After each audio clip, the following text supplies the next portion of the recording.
차용증만 가지고는 인정이 안 될 수도 안 있다. 될 수도 있습니다. 이야, 이게 하나만 있고 덮어 씌워져가지고. 일괄공제를 야, 근데 이런 거는 보통 사람이 이거 알기도 쉽지 않고. 예.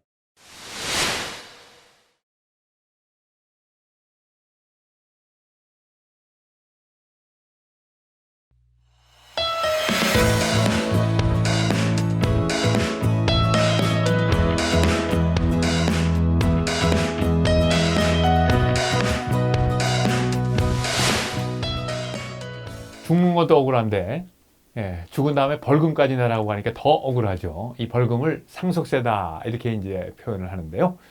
요 상속세를 무조건 다 내라 하는 것이 아니라 이러이러한 경우에는 좀 상속세를 좀 덜 낼 수 있도록 하는 상속세 공제라고 하는 그런 부분들이 있는데요. 오늘 이 이제 영상에서는 상속세 공제의 종류가 어떤 것들이 있고 어떻게 우리가 활용해서 세금을 덜 낼 수 있는지 하는 내용을 우리 유홍길 세무사님 모시고 좀 답을 들어보도록 그렇게 하겠습니다. 자, 우선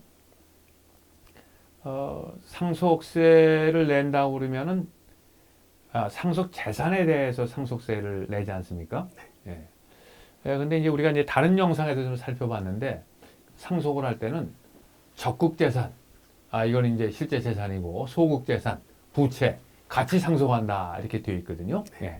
그러면 상속세 계산할 때는 부채는 당연히 빼주는 건가요? 당연히 빼주시죠. 예, 부채는 이제 당연히 빼주고 실제로 이제 순 재산에 대해서만 이제 세금을 계산하게 된다. 장례 비용은 어떻습니까?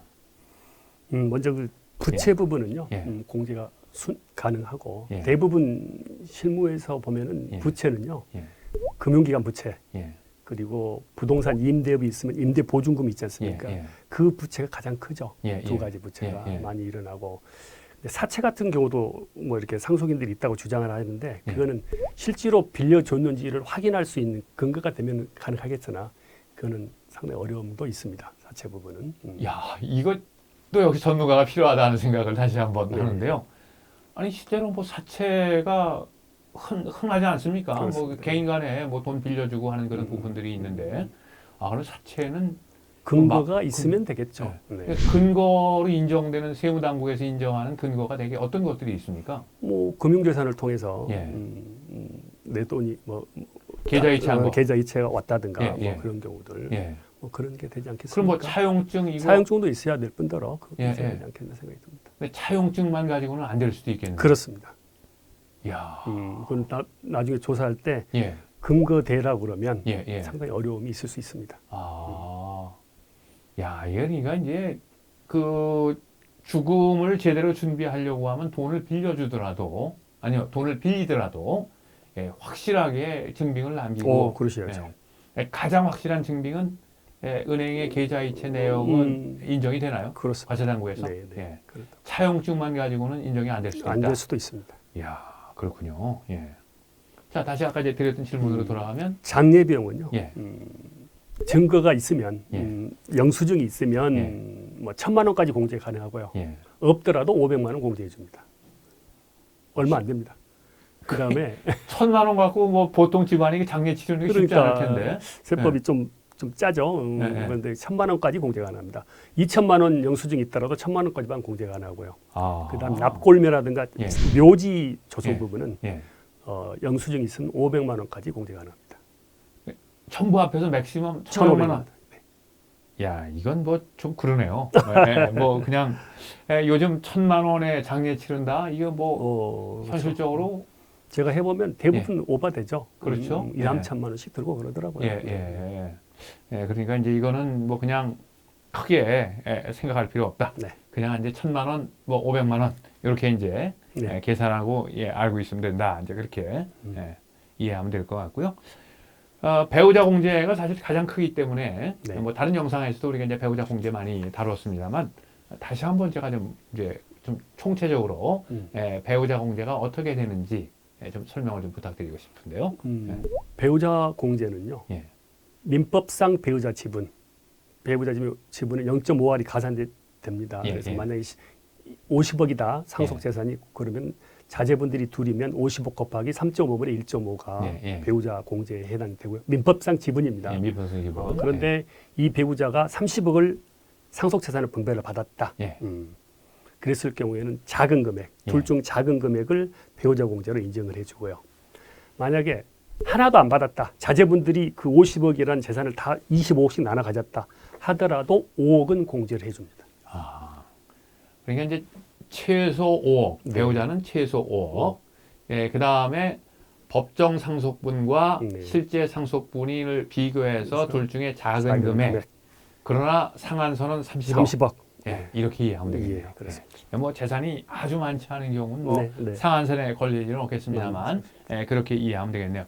그러니까 이제 배우자를 남기고 사실 이제 이제 사망을 하게 되면 상속세를 내지 않아도 되는 경우가 우리나라 경우는 대부분이겠네요. 저희들이 보면 예, 상속 재산이 10억까지는요. 예. 그 일괄 공제 5억하고 배우자 예. 공제 최소 5억이지 않습니까? 예, 그래서 예. 10억까지는 상속세를 납부할 의무가 없습니다. 그러니까 이제 우리나라 사람들이 되게 재산 규모를 놓고 보면 부채 다 제하고 순자산으로 10억을 갖고 있는 사람들이 그렇게 많지 않죠. 많지 않죠. 예. 많지 않죠. 예, 예, 근데 제가 처음에 세무일을 시작했을 때는요. 예, 상속세 과세 혜택이 정말 많지 않았습니다. 거의 공제가 비슷했거든요. 예, 예. 그런데 요즘은 많아진 이유가 예. 아파트 값이 너무 뛰어가지고 그것 때문에 상속세를 납부하실 대상이 많이 늘었어요. 아, 강남에 아파트 가지고 예. 계시는 분은 대부분 다 네, 상속세 과세 대상이 네, 된다. 그렇습니다. 아, 이렇게. 야. 아, 이게 아파트가 올라갈 때는 좋았는데 이거 뭐 상속 받는 입장에서는 야, 이게 뭐 별로 네. 좋아하지 않을 수도 있겠네요. 그렇습니다. 예.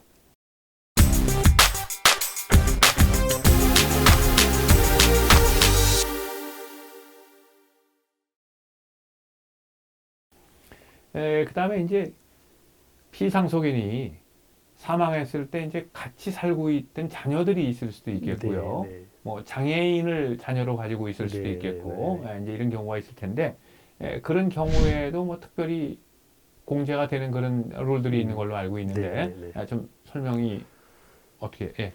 일단 거주자가 돌아가시면 기초공제 2억 하고요. 예. 자녀공제, 예, 자녀공제 1인당 뭐 2천만 원. 예. mi성년자 5천만 원? 1인당 5천만 원. 예, 1인당 5천만 원. 미성년자 공제, 예, 예. 장애인 공제, 예, 연로우대 공제들이 있습니다. 이것들은 예, 예. 뭐 세법상 규정이 있는데 예. 그거를 전체를 다 기초공제 2억 플러스 이런 기타 인적공제를 더한 금액하고 예. 그다음에 일괄공제 5억하고 네. 큰 금액을 공제를 받으시면 되겠습니다. 아. 저도 상속세 신고에 뭐 현직에 있을 때 조사도 해봤고 신고를 많이 하고 있는데 일괄공제보다 많은 번은 딱 한 번 받습니다.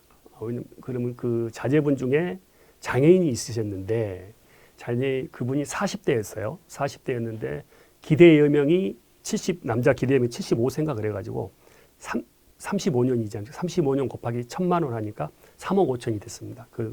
그거하고 자녀공제, 기초공제 하다 보니까 7억 얼마가 되더라고요. 그래서 5억보다 많아서 그분은 그쪽 집은 그렇게 됐습니다. 예.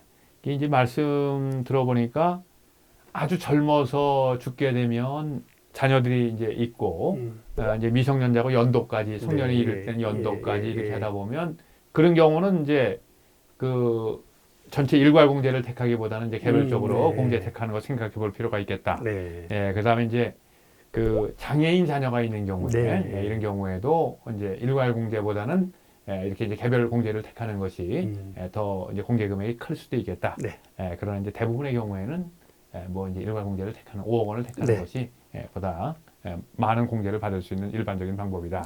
예. 그렇습니다.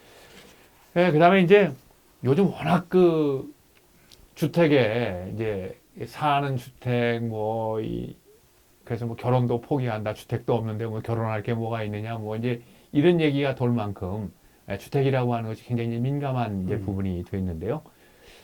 뭐 제가 이게 쭉 보다 보니까 동거주택 상속공제라고 하는 말이 나오는데 잘 이해가 안 돼요. 이 동거주택 상속공제가 어떤 내용인지 좀 설명을 부탁드리려고요. 예. 돌아가신 부모님을 예. 아버님을 예. 예를 들어 아버님을 예. 10년간 예. 자제분이 모시고 살았어요. 10년 이상을 10년 이상을 예. 주택이 그 주택밖에 없었어요. 예. 자제분은 주택이 없었어요. 아예. 예. 예. 계속 10년 이상을 모시고 살았으면 예. 동거주택 상속공제를 해주겠다. 예. 한도는 6억으로 하겠다라는 얘기인데 이 동거주택 상속공제가 6, 7년 전쯤에서는 예. 배우자도 됐었는데 예. 지금은 안 되고 직계 비속만 동거주택 상속공제가 가능합니다. 자제분이 부모님을 모시고 있는 경우만 해당이 됩니다.